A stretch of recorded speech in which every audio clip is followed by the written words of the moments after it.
દક્ષિણ ગુજરાતમાં મેઘરાજાનું રૌદ્ર સ્વરૂપ, પૂર પ્રભાવિત અનેક લોકોનું રેસ્ક્યુ, 24 સ્ટેટ હાઈવે સહિત 1201 રસ્તા બંધ, 15 ડેમ હાઈ એલર્ટ પર. તો ચાલો જાણીએ વિગતવાર. ગુજરાતમાં ચોમાસાએ આક્રમક રૂપ ધારણ કર્યું છે. ખાસ કરીને દક્ષિણ ગુજરાતમાં આકાશીય આફત વરસતા જનજીવન અસ્તવ્યસ્ત થઈ ગયું છે.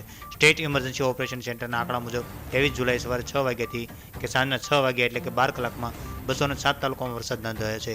જેમાં સૌથી વધુ નવસારીના ચીખલી અને ખેર ગામમાં 16 ઇંચ વરસાદ ખાબક્યો છે, જે રાજ્યમાં અત્યાર સુધીમાં મોસમનો કુલ સરેરાશ વરસાદ કરતાં 35.92% થયો છે. જેમ એકલા દક્ષિણ ગુજરાતના ઝોનમાં જ સિઝનનો 62.7% વરસાદ ખાબકી ચૂક્યો છે.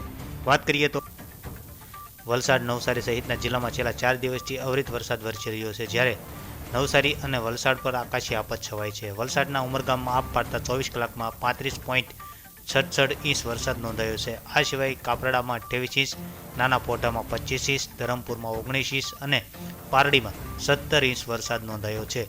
સમગ્ર જિલ્લો પાણીમાં ગરકાવ થઈ ચૂક્યો છે. આજે 23 જુલાઈ સવારથી પણ વરસાદ વરસતા નવસારીના ખેરા ગામમાં 16 ઇંચ અને સુરતના ઉમરપાડામાં 15 ઇંચ વરસાદ ખાબક્યો છે.